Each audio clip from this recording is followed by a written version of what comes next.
So I think I know that Dr. Ayat and Valeria, you both have presentations that you'd like to make. And Sachi, I'm not sure, do you also have a presentation? I'm not sure. I actually don't have a presentation, but I can put some slides while they're presenting and see. No problem. So the plan is we could start with Dr. Ayat. This is purely because of on alphabetic order. I would just ask maybe you could do an 8 to 10 minutes presentation so that we could also have Valeria next, do the same, and Sachi.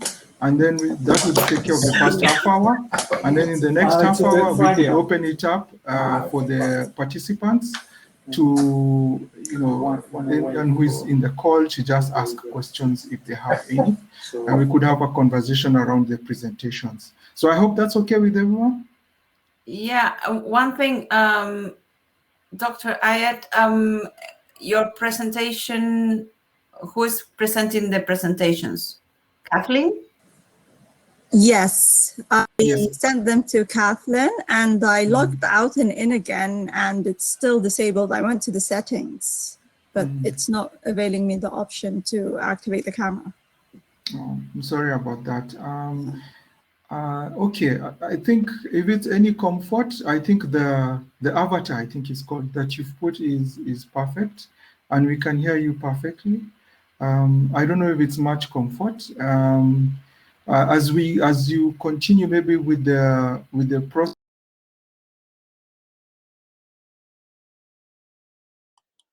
Now Lloyd has broken. Part of the fun. Okay, I thought that was just me.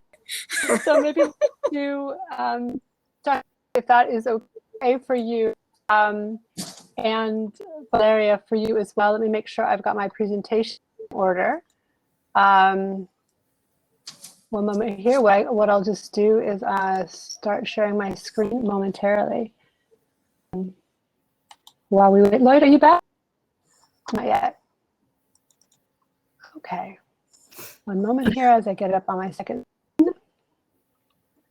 So, Dr. Ayat, I'm going to bring up youth jobs in the care economy of work. Okay? I'm off of mute. All right. Okay.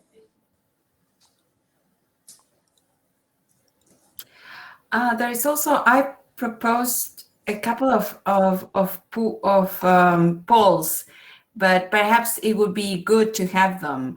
One was where people are coming from as continents. So, and I prepared it with the other person that was going to be with me. I can share Kathleen on WhatsApp. And the other thing I wanted to know is whether the people that are with us today actually are working in the care economy or not. So I wanted to know where people are coming from, and also, but I know that we cannot poll it. So perhaps Kathleen, I can send you the poll. Just a moment. Or the list. Absolutely. I think that would be very helpful. Perfect. What I think we can do is we can invite our viewers, all 5 of them, to let us know, please, where you are coming from.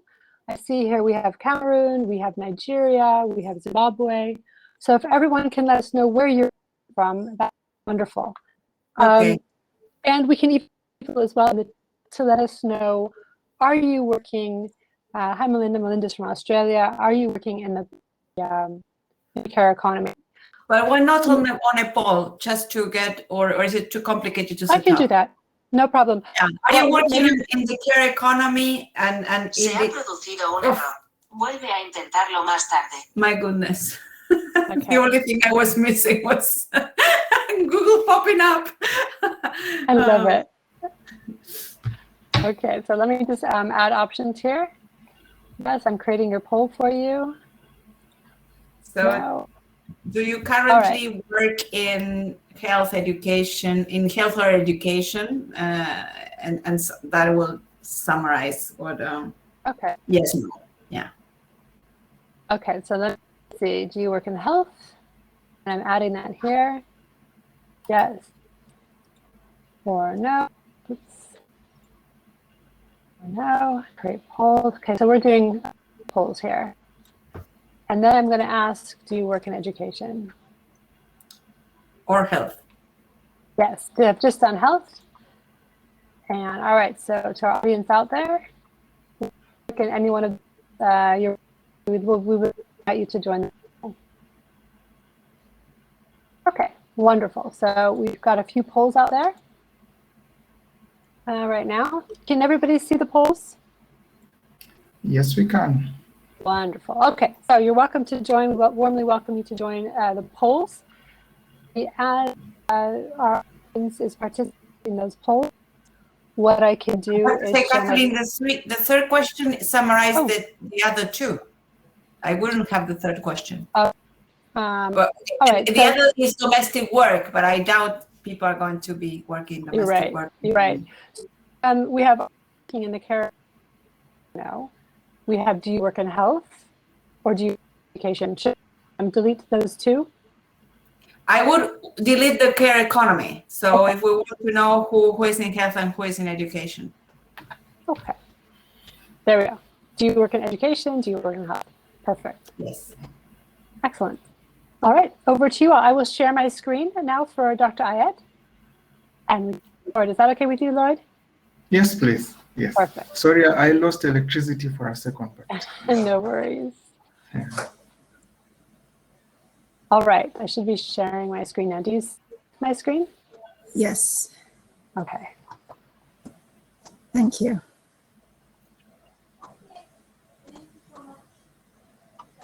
All right, Dr. Ayed, thank you.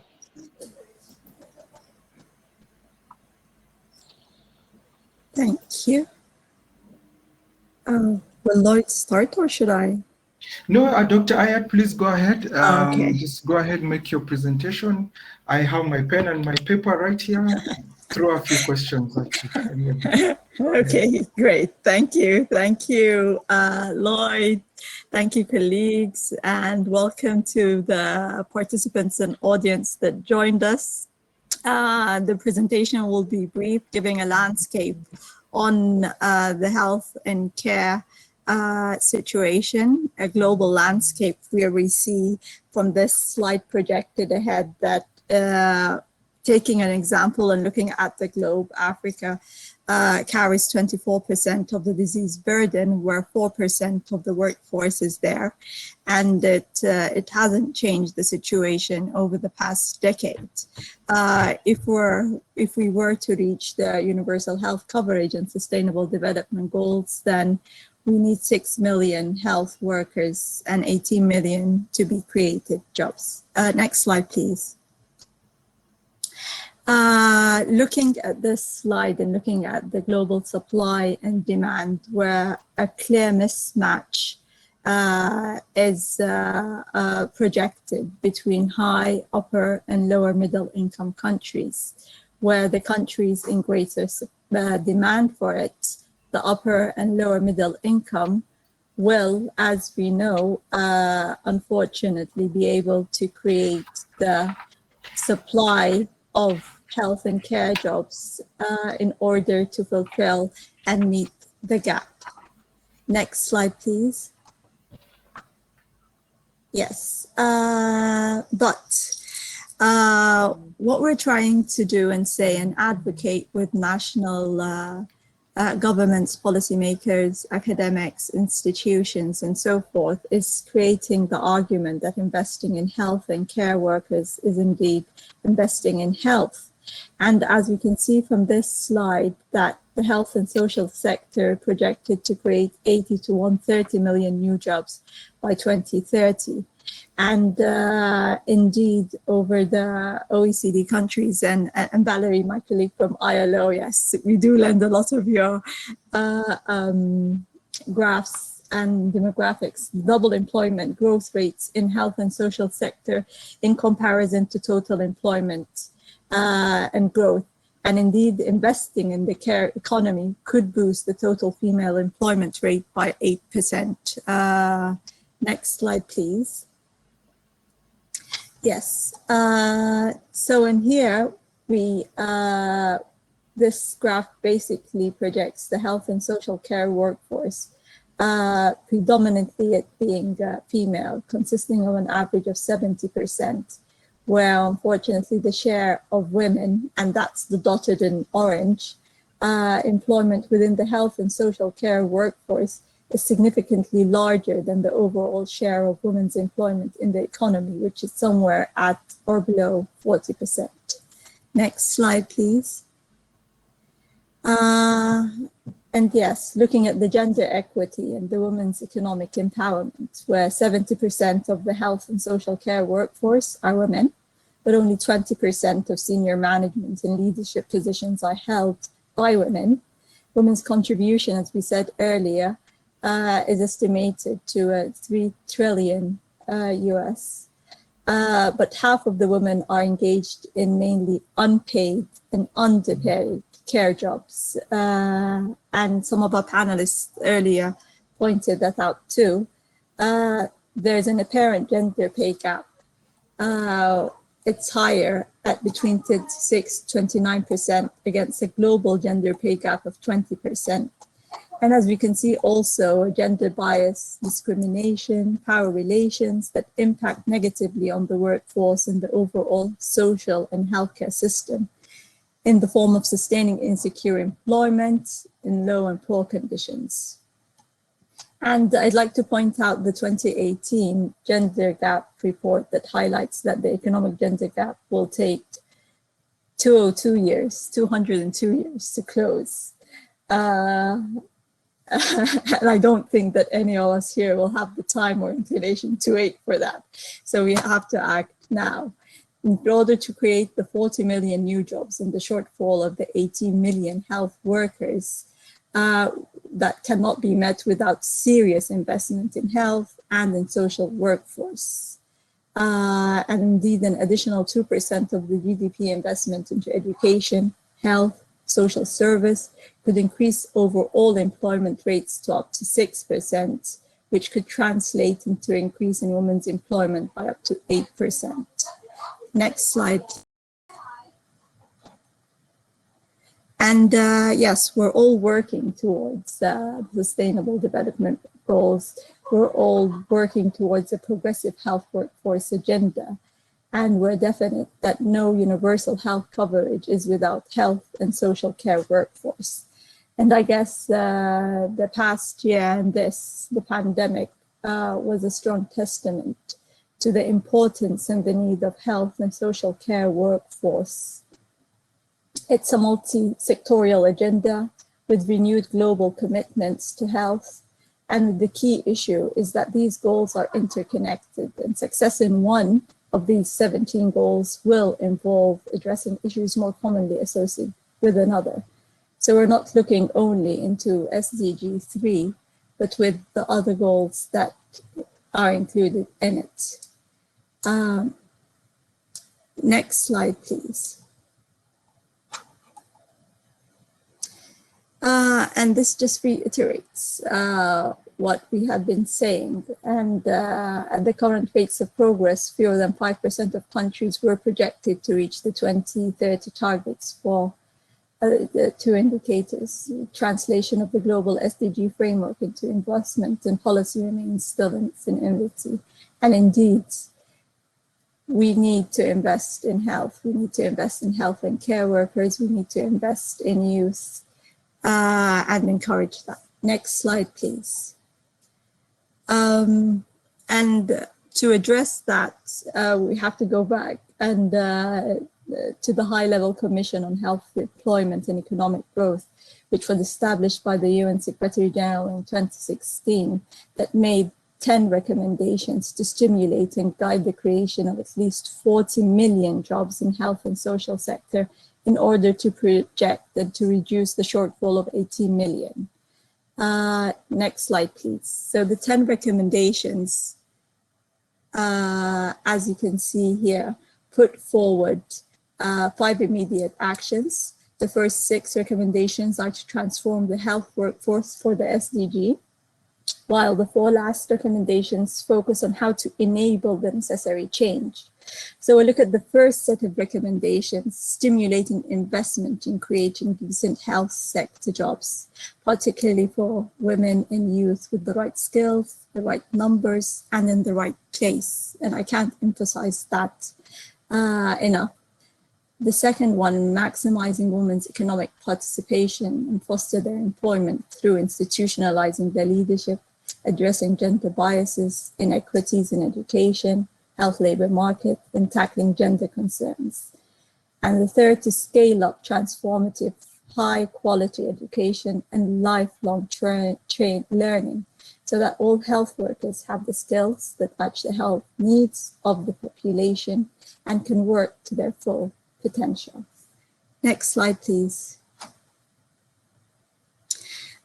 So one of the programs, and the program that I specifically work in here at the Health Workforce Department, is the Working for Health program, and it's a partnership between the ILO, the OECD, and the WHO that has a vision to accelerate progress towards UHC SDGs and expanding and transforming the health and social workforce, working through 4 of the 17 SDGs in order to advocate social dialogue and policy dialogue, to generate and create and build and strengthen data, evidence, and accountability, to advocate and enhance education, skills, and jobs, while trying to finance and invest, and working on international labor mobility. Next slide, please. The Working for Health program came as a vehicle to translate the 10 recommendations of the High-Level Commission on Health, Employment and Economic Growth through a 5-year action plan. And these are one of the tools, the Labor Market Policy Framework for UHC, that provides a comprehensive picture of the dynamics in the health labor market, the contribution of 4 groups of health workforce policies, production, inflows, outflows, distributions, inefficiencies, regulation of the private sector that interplay, and to ensure that there is equitable access to quality service. So most importantly, looking at the bigger picture across the results chain, rather than merely focusing on the production. So when working, when assisting, when providing support to our counterparts in their respective countries, regions, we look at analyzing that, facilitating and building national capacities and understanding where the root problems are in order to address them. Next slide, please. And indeed, part of the Working for Health program, as an example of investing in health and care economy, was the establishment of its multi-partner trust fund, which finances the investment in transformative education, skills, and job creation in the health and social workforce, focusing on building a fit-for-purpose health workforce. And with the funding money, catalytic funding, which enables a coordinated policy advice, technical cooperation, and capacity strengthening at global, regional, and country levels, and through economic areas, and having a high hope for the impact on women's economic empowerment and youth employment. That's what we advocate and work towards. And of course, with the unique partnership between these interagency organizations. And yes, the estimated implementation for this was the 70 million, aiming to raise that enough funds. Next slide, please.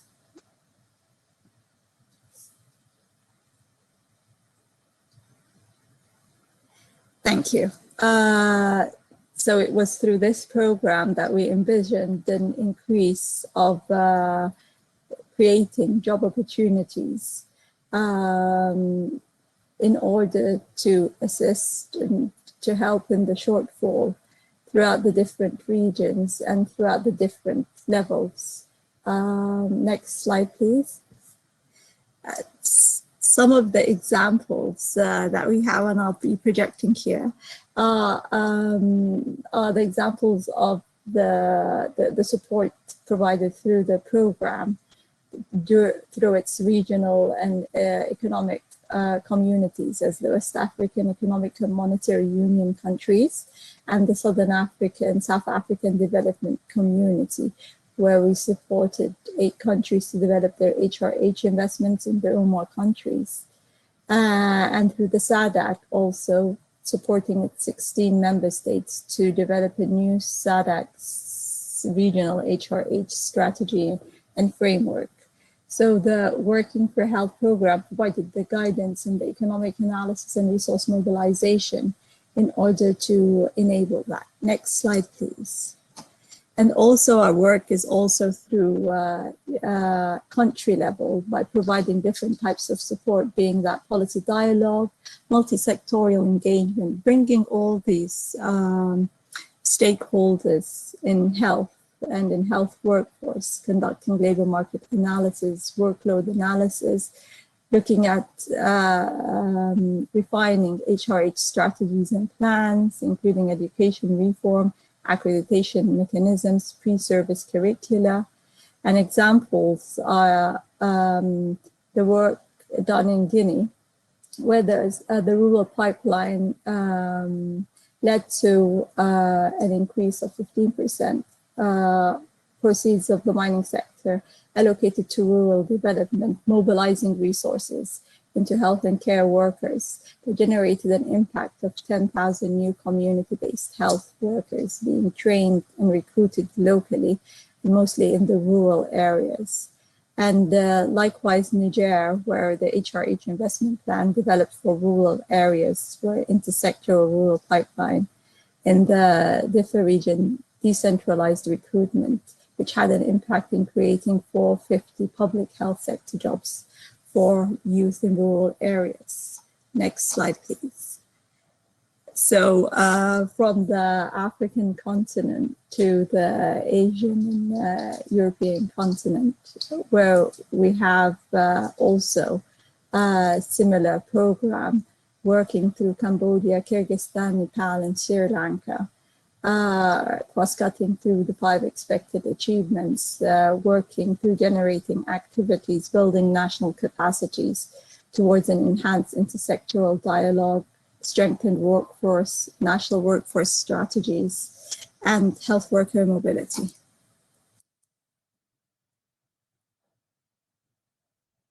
Thank you, Dr. Ayat. Is it almost done?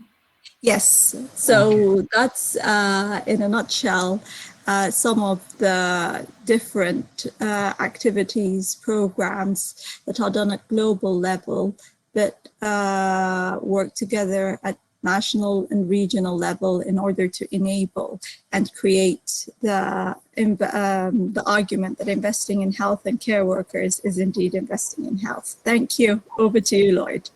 Thank you very much, Dr. I hope the audience has like 15, 20 different questions. I have so many, but before I just get into it, there's so much rich information right there. Before I get into it and start asking the questions, maybe I'd like to, as we taking the information, maybe I'd ask Sachi.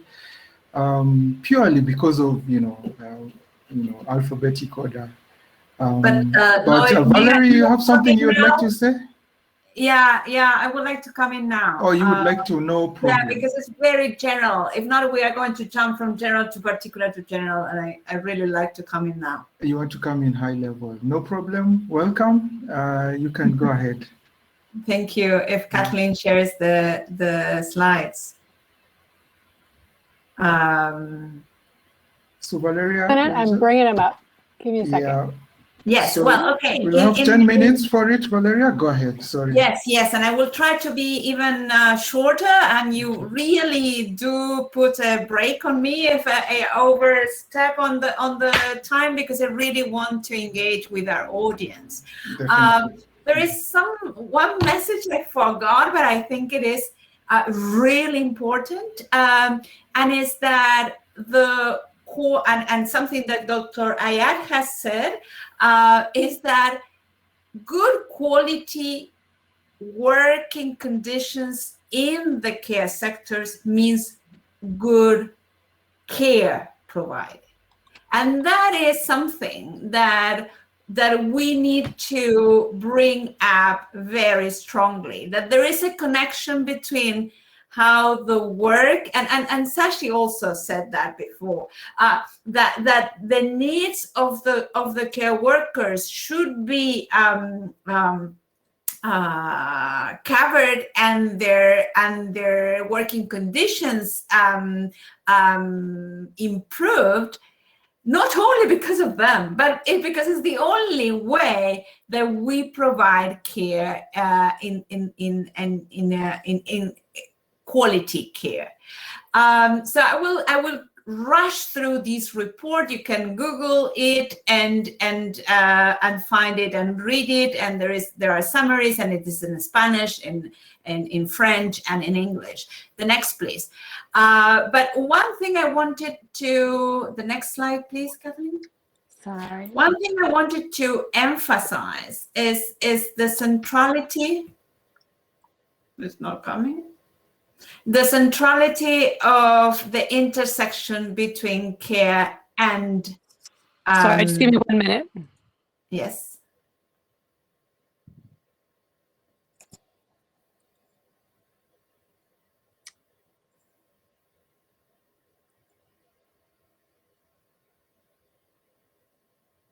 Oh my. Perhaps I can tell you before it comes. I wanted to emphasize the centrality of the intersection of gender and care in 3 dimensions. Yes, thank you very much. That's the one. First, that the conditions at which care is provided at the household level in the unpaid care workforce has an impact over both the working conditions, or the possibilities to enter the labor force that all women have, because the fact that the care is provided mostly by women in households and communities brings a restriction to their full engagement in the labor force, and I will go further on that. In the paid labor force in general, the working conditions are deficient as compared to men, and in fact, one of the issues is that with sectors that are very feminized, and this is the case of the paid care work, but also because because the unpaid care work is provided, the green area is provided for free. That implies also that any care work that is very close to that is provided by in the unpaid, like domestic work, tends to be lowly paid and not with very working conditions. So as Sashi mentioned before, the skilling and supporting and improving the working conditions of care workers means also and domestic workers as well, means that we improve the way it is provided, and we improve in general the situation of women in the labor force. The next one, please. Just to emphasize, I have a different order. Oh my God! But the one that you are seeing says that the majority of working age population. Sorry, can we? Yeah.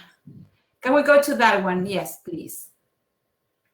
Yeah, so something I mentioned before, 3/4 of all unpaid care work is provided by women in all regions of the world, and this is 3.2 times more than men.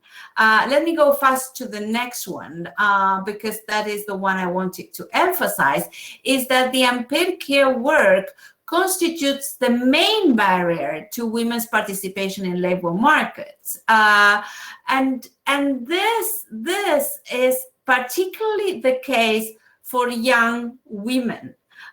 So when Dr. Ayad mentioned the data about needs, about young people not in employment, education, or training, it is among young women, it is precisely the care provision that is limiting their engagement in the labor force. The next one, please. And this is the one that we really have emphasized with this care report in 2018, and it was taken forward by the ILO's Centenary Declaration in 2019. And we have, with WHO and other agencies, strong partnerships associated to improving the working conditions of care workers. In this broad understanding that care workers are care workers in education, in health, and in domestic work. And we differentiate there between direct workers, the workers that are providing care, and the workers that work in education and in health, supporting that direct care provision. Yeah, to run a hospital, you need nurses and doctors, but not only. Yeah, you need other workers there that help nurses and doctors to provide this care.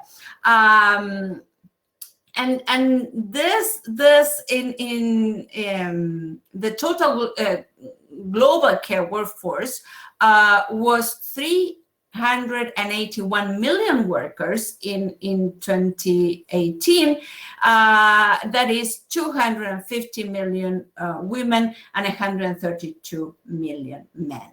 But the important thing, and we move to the following one, is that as Dr. Ayad also mentioned for the case of Africa, but that it can be repeated along the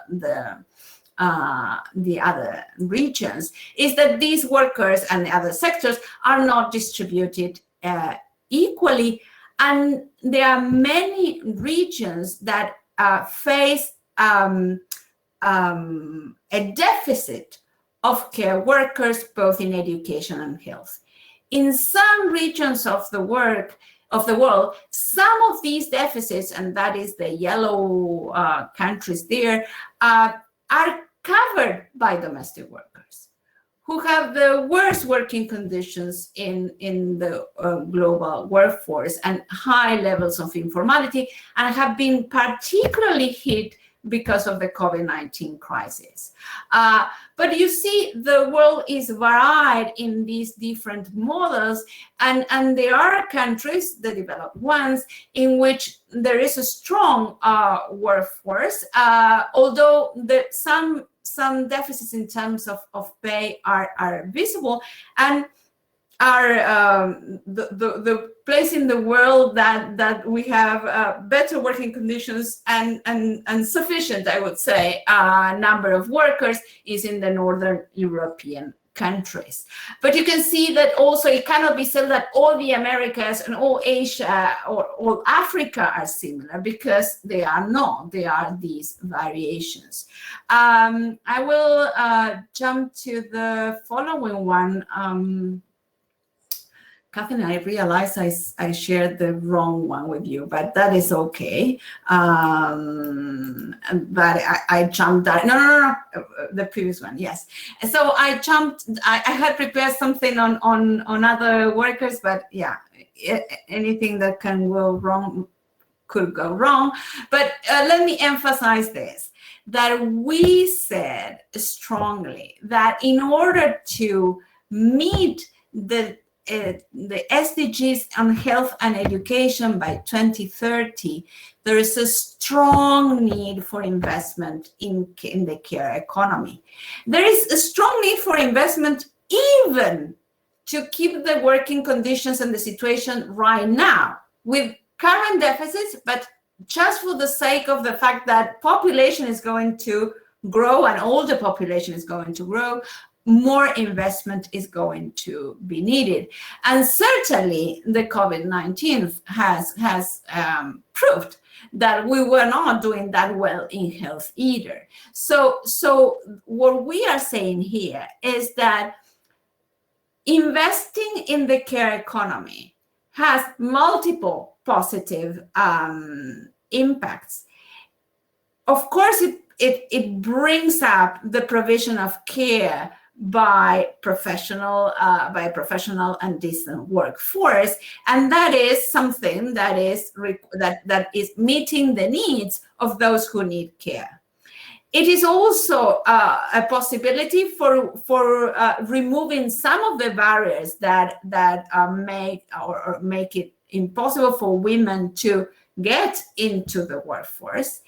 And also it creates jobs for women. And as I said at the very beginning, this is particularly the case for creating jobs for young women. As I said, 15% of all young women employed in 2019 were in these sectors. But of course, we need a decent job for care workers. And I will stop there. I see Lloyd popping up, and that must be that my 10 minutes are gone. Thank you very much. Yes. Thank you very much, Valeria. There'll be time to dig deeper when we come to the question and answer, I'm sure. But thank you. That was quite an informative presentation. And right now, at this point in time, I know we've had two very high-level conversations at international level, global level, and we've had a lot of conversations about how much more needs to be done with investment. I'm sure there's also conversations around how much more needs to be done with innovation. But I think right now it would be really nice to hear from Sachi, because Sachi is where actually, to use the frame, where the rubber meets the road. Coochie Babies is an example of an experiment, or shall I say, of an action that's working on the ground. And we would love to hear just how you have digested what exists, what are from the SDGs, and what are the recommendations. And Sachi, you've already started the process. You've already been implementing. We would love to hear from you. So if you could just go ahead, have 10 minutes, tell us a little bit about what you do and what your experience has been. Sure, and Kathleen has a presentation that I've sent her just so I can have some visuals while I explain the work that we're doing on the ground. So, okay. So to begin, I just wanted to tell you all that Coochie Baby is creating digital solutions for rural public health. And initially our focus started off with reproductive and child health, but since then we've expanded to other health verticals. And today I'll focus on COVID-19 and how we are trying to empower community health workers on the ground. And India is suffering the world's worst COVID-19 crisis. According to official reports, over 300,000 people have died.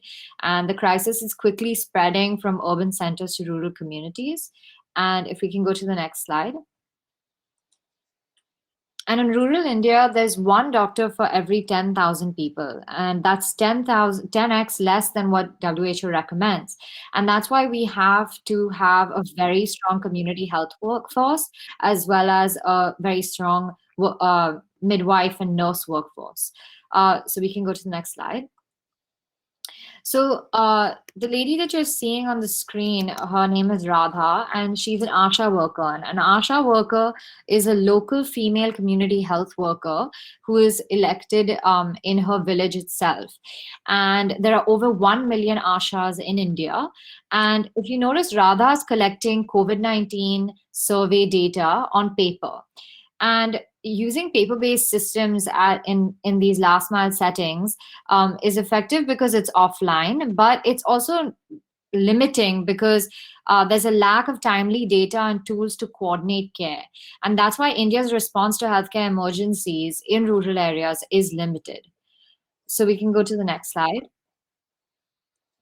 So what Khushi Baby is trying to do is we are trying to transform Radha's impact and her Asha sisters by bringing them all into the digital world for the first time. As you can see, they're being trained on a mobile phone now. And that's why we spent the last 5 years working at the community level in India to co-design a solution that can both digitally and clinically empower Ashas in the field. And we can go to the next slide.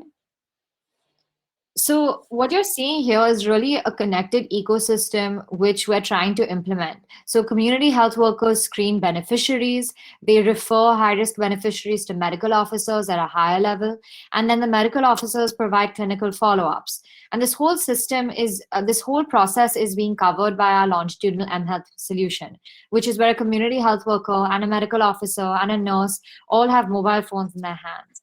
And then finally, what happens is the digital platform ultimately generates data for health officials who can gather insights from GIS dashboards and provide data-informed policies and deployment of services back to the rural beneficiaries.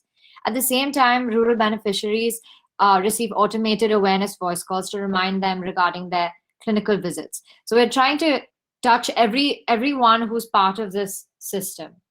And we can go to the next slide. So this is just a quick overview of the public health system in India and how it looks. You have at the village level, at the community level, you have an ASHA, then you have a nurse at a sub-center level, you have a medical officer at a primary health center level, and now we've started, the government of India has started a new workforce called community health officers, who are between the nurses and the medical officers. And what Khushi Baby is doing, as you can see, each of them have a phone, and we're trying to create software for each of them to stay connected to each other, to provide point of care decision support, to provide accountability mechanisms so that we can monitor them remotely. So that's sort of what we're trying to do. And if we can go to the next slide. So the value add for community health workers is great because as of now, they're working on paper. They spend over 20 hours per month manually summarizing their work into reports and then traveling to the primary health center over there, type it into a computer. So we allow them to skip all of those steps because we automate their reports through their mobile phone and through the app that we've created for them. And we also, like I said, have GPS and timestamps to ensure that the health worker attended the camp. We have offline digital medical history and biometrics to make sure that the patient-provider interaction has actually taken place. We have clinical decision-making within the app itself. So there's real-time feedback to health workers to promote data entry and counseling. And we also have financial empowerment of community health workers. So these community health workers are paid on an incentive basis. So for every task, they get a specific amount of money. So our mobile app allows them to plan their services in accordance with projected financial earnings. So they will know that, okay, in this week, I have these 10 tasks to complete, and this is what I will be compensated for that. So it really allows the awareness level of the community health worker to also improve. And then what we're going to be adding in the future is these Bluetooth-enabled multimodal point-of-care diagnostics to automatically capture vital parameters like blood pressure, hemoglobin, blood sugar.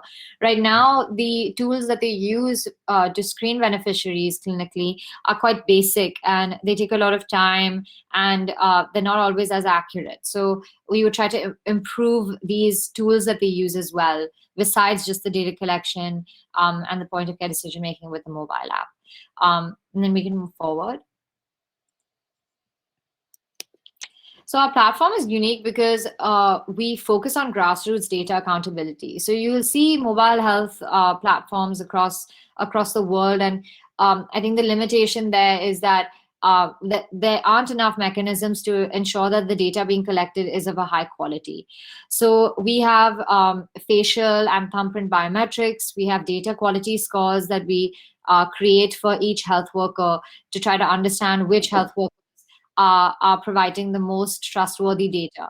And then we use the most trustworthy data to create AI algorithms to predict high-risk clusters, to create prioritized work plans for health workers, and to send personalized voice calls to patients regarding their own health in the local dialect. And then we can move forward. In the context of COVID-19, just as an example, we create these GIS maps for health officials, and they benefit from insights regarding which areas have the highest case growth or oxygen shortage or patterns of underreporting.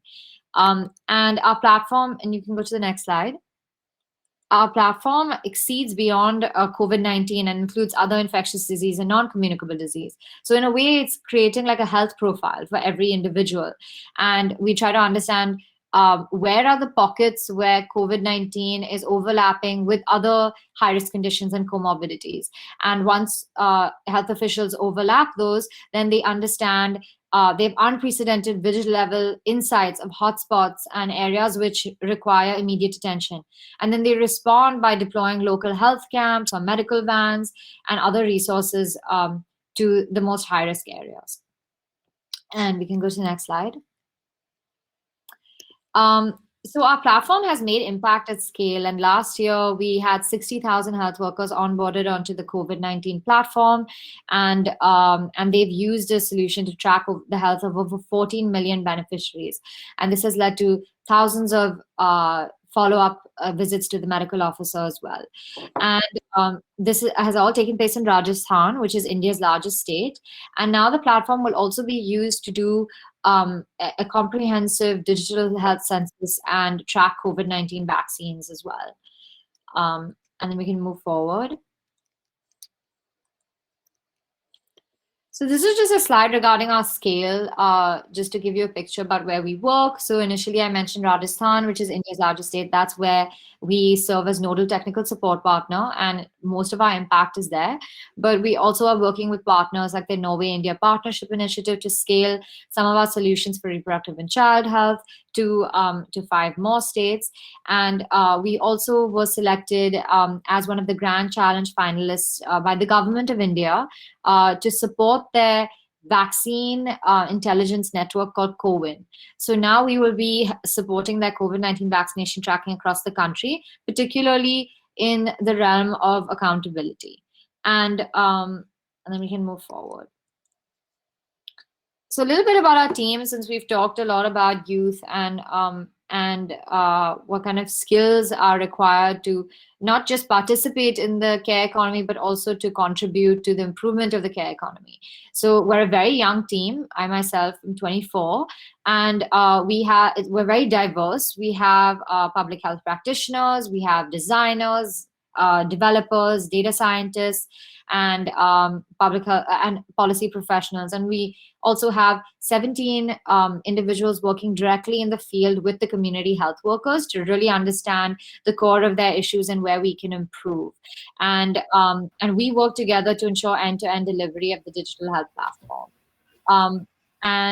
We can go to the next slide. I'll just end by saying that I think we all need to work together to empower 1 million more Ashas like Radha, and not just in India, but across the world, especially in developing nations where our community health workers really require our attention and to improve the environments in which they work in. Thank you. Wow, thank you very much, Sachi. It's amazing, especially what you've done in terms of positioning yourself. I think without it being deliberate, such that when COVID happened, what you have already set up already became an answer. You've already begun to answer some of the questions that I would have in terms of how do we get on boots on the ground and address some of the issues that Valeria and Dr. Ayat had talked about. I would like now to open the space for questions. Anyone who has any specific question, I would really like to open the space up for any questions. I would, yes, just a reminder that the poll is open. Thank you, Kathleen. And you can participate just by clicking on the polls button at the on the top right hand of your screen. So does anyone have any question that they would like to ask? The space is open. Please, you can put your question in the chat. I think that would be the best way to go about it. Anyone with a question? Yeah, if there's none, I have, as we think of our questions, I have one for Sachi. Just primarily because of something I experienced a few days ago. You did mention about collecting patient data, and I know that can be a big issue. I know the Google and the Apples have tried apps that collect patient data, and they experienced some barriers. So, what's been your experience in that space? So luckily, the approach that we have is we work directly with the governments, the state governments, and or the central government, and we ensure that all of our solutions are integrated within the government infrastructure. So, for example, in Rajasthan, they have a 4-tier security data center where there's physical servers. So we're not even allowed to use like Amazon servers. And our developers can only work on the integration and the backend integration by being physically in that building. So we really try to ensure that that privacy level is the highest that it would be, and the government prioritizes, and we're in line with that. So that's sort of been our experience with collecting patient data. Okay. Thank you very much. There's a question or a comment from John Florentine. I'm not sure I can say his name, but the question of health economics requires the intervention of young people in the creation and monitoring of health. So I guess I could maybe raise this to Dr. Ayat, and I know you've been in the space for a long time. We spoke a bit about it yesterday, about young people, young medics in this space. And maybe I could put this as a question in terms of health economics, intervention of young people, monitoring of health. Where would you place young people, both now and the future, in terms of these pertinent issues? Thank you, Lloyd. And thank you, John, for the comment and question. I'd like to apologize. Unfortunately, my video isn't working. But in relation to that question, and if I can reflect on myself and my own experience as once upon a time being youth, a medical and health professional, being part of a medical student association, and later on engaging within the student activities within health, challenging the status quo, and later on going into employment myself as a medical doctor, whether it's in the clinical field, with the health ministry, and with the different organizations. So yes, indeed, youth do have a great role in the intervention in creating this system, in creating your national associations or unions that already do exist, I reckon, and in advocating for things that matter, and in coming to international platforms, being that within your area of expertise or so forth. So for an example, within the World Health Organization, the Director General established the Youth Council. We have the Global Health Workforce Network, the Youth Hub.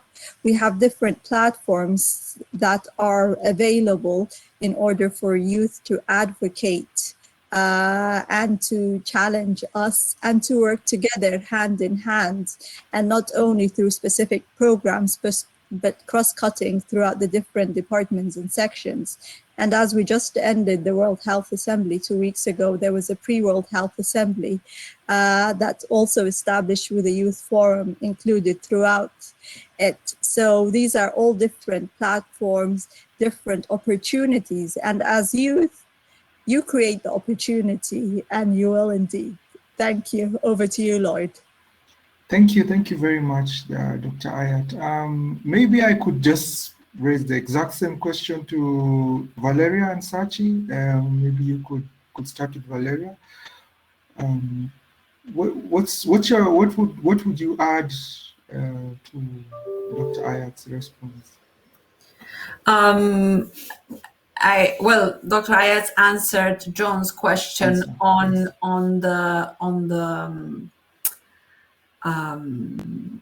health in particular.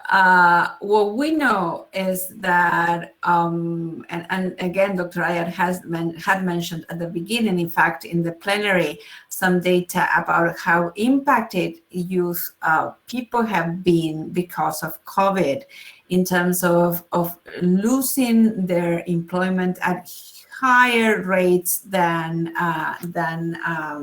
adults or 25 plus, and also that they haven't remained in unemployment, and they have gone hugely out of the labor market. I mean, early this week, the ILO published an update on the youth, on the figures of youth labor markets, and that is what exactly we've found.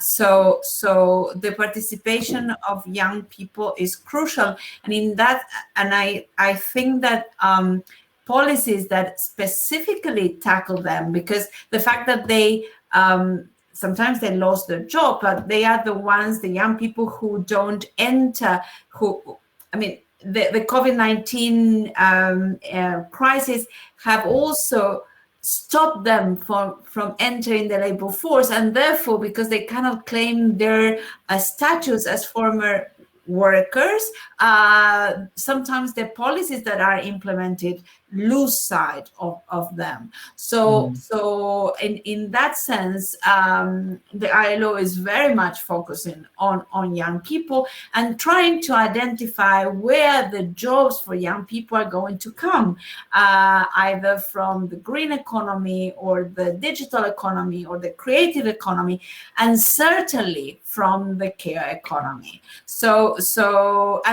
We also have several ways of engaging with young people, in particular the Global Initiative for Decent Jobs for Youth, who, again, I invite you to Google and have a look. Thank you.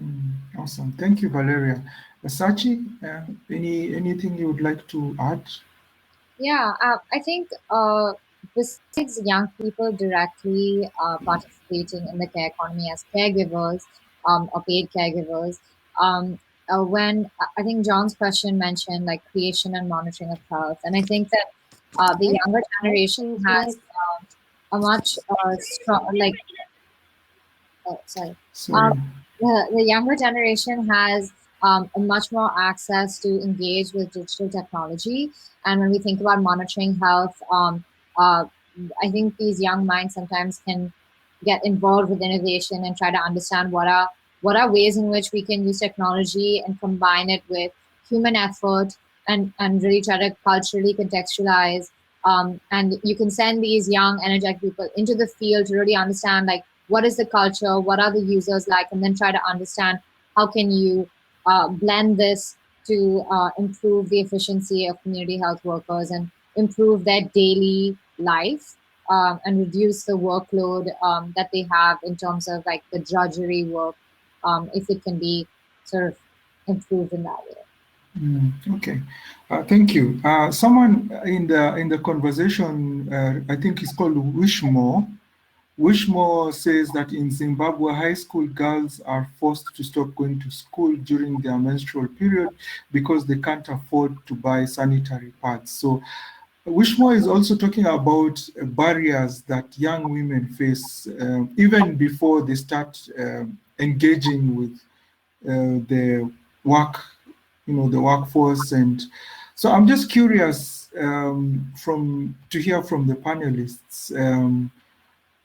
Do you know of any innovations or any projects or any ways or have any ideas that places like Zimbabwe could benefit from in terms of engaging the barriers that young girls especially face from either it could be very high level or from the grassroots? Maybe I would like again to start with Dr. Ayat, and maybe we could just try answer the question. Thank you, Lloyd, and thank you for participant from was it from Zimbabwe? From Zimbabwe, yes, indeed. So definitely we do face and see similar conditions. I mean, as a medical doctor and a community health physician, I spent half of my time in the field with health workers, as Sachi mentioned, whether it's the ASHAs in India or similar community health workers, community midwives, medical assistants, health extension workers that work at that first outreach community level. So there will indeed be national programs and organizations, international organizations that are specialized within reproductive health, in girls' education, and there are different campaigns that work to mobilize and encourage girls' education that do look into, similar natural problems, not problems, but natural conditions as the menstruation period and so forth. And they're different also implementation or programs as the rotating drugs. And with that also, it includes different packages within it. So it is the reality that we live in. Understanding your local context, understanding how the health, the education works within your respective district, village, locality, and then reaching out to the relevant stakeholders that can actually create that change. And also acknowledging the different grants and the different opportunities that are globally available and that encourage work within those respective fields. Over to you, Lloyd. Thank you. Thank you, Dr. Ayat. Valeria, I know you did mention a lot about the challenges that young women face. So yeah, but I would say that I know of a few initiatives in Latin America to withdraw. I mean, who have made calculations of how much sanitary pads cost and how much these cost take of their incomes or earnings or their family earnings, and they have been moved to take out taxes in order to make these products cheaper. Also, I understand that it's not the right word, recyclable, but more than one use types of things would also help if they were subsidized. So I think that there could be things to think about so as to make young girls and young women comfortable. And also without huge costs. I would stop there. Thank you. Thank you. Awesome. Sachi, you are also in the innovation space, in the tech space, and I think you would probably have an additional layer to add. Go ahead. Yeah. So I completely agree with Vishnu's comment, because we see this in India all the time. But there have been some companies that have come up with very affordable solutions in terms of sanitary pads.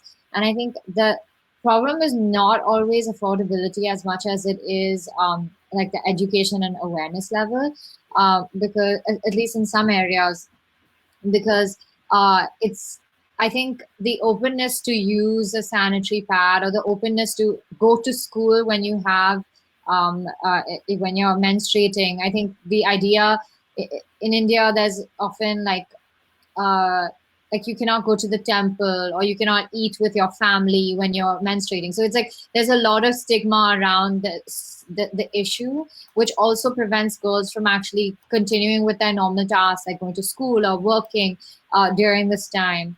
And this expands much more from just like menstruation, when you even think about women at home, and how open they are to being independent in their education or healthcare or working outside of the house. I think there's a lot of investment that can go into women's education that can overcome some of these issues, where even when you're aware and educated regarding the importance of, let's say, a sanitary pad, you might be able to internally figure out the cost effectiveness for your family to invest in this product, if it's made affordable and cheaper for the family, so that the girl can go to school, which might have a larger benefit than buying a sanitary pad. So yeah.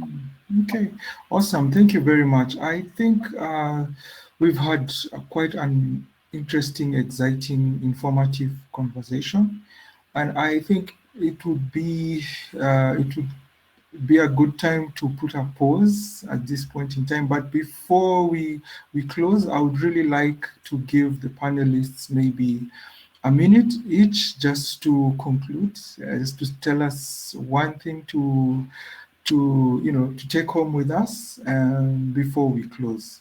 So again, we could do the same round. If you could start with Dr. Ayat and Valeria, and then we go to Sachi. So Dr. Ayat. Thank you, Lloyd. And thank you, colleagues and participants. So the youth are the present and the future. The past year and a half, nearly two, have shown us the real strength and that the youth have. They stood up. They're part of our frontline health workers. I ask you to speak up, to challenge the status quo, to advocate and to build and to create opportunities, and to join our different platforms and to innovate. We depend on you, as you are the future, and to work towards a better and healthier future. And please join our campaign, Protect, Invest Together. Youth are indeed an integral part of the campaign and of our work. So best of luck. Thank you. Over to you, Lloyd. Thank you very much, Dr. Ayat. Valeria?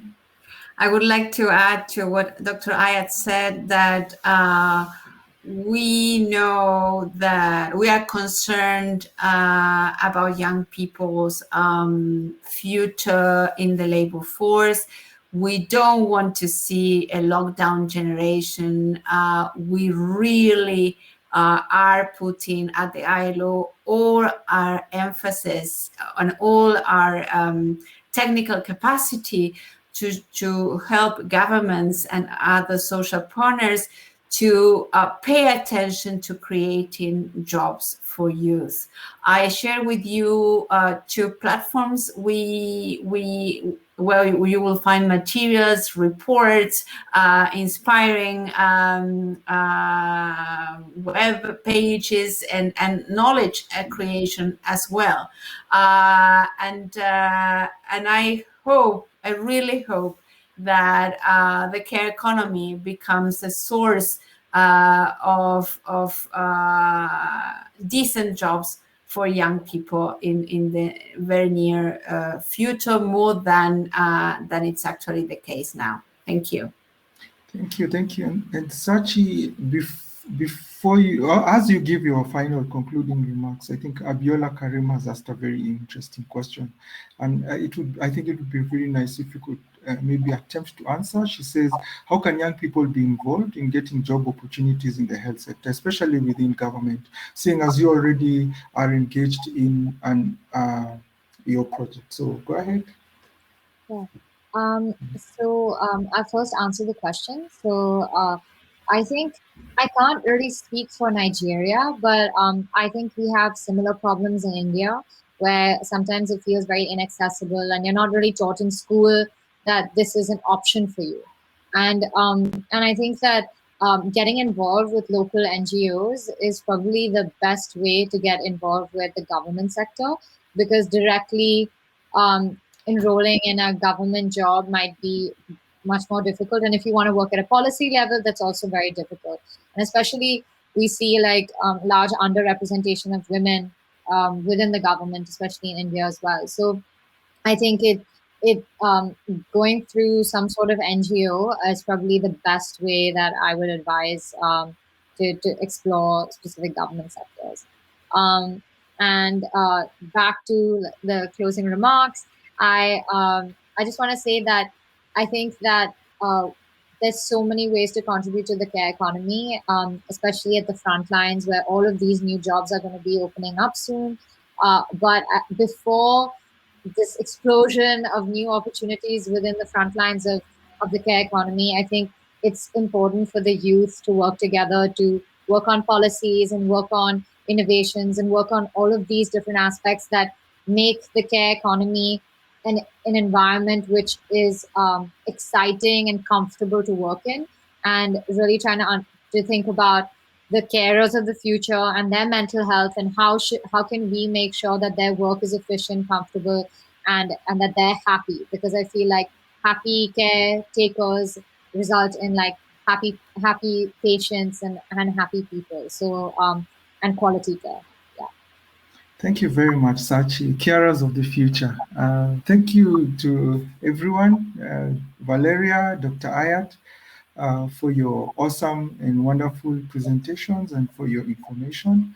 I think we've come to a close. We have come to a close, and I really appreciate you being part of this panel. It's been a pleasure moderating. Thank you very much. Kathleen, is there any other announcements we need to make? Yeah. Yeah. Huge for so long. The informative presentation, really information. We created of course, a video, and will be some shorter versions. So we'll make sure that is available to you and to our out here. And with that, thank you very much. And we invite you and our audience to another session. Wow. Thank you. Thank you very much. Thank you very much. Thank you. Bye-bye.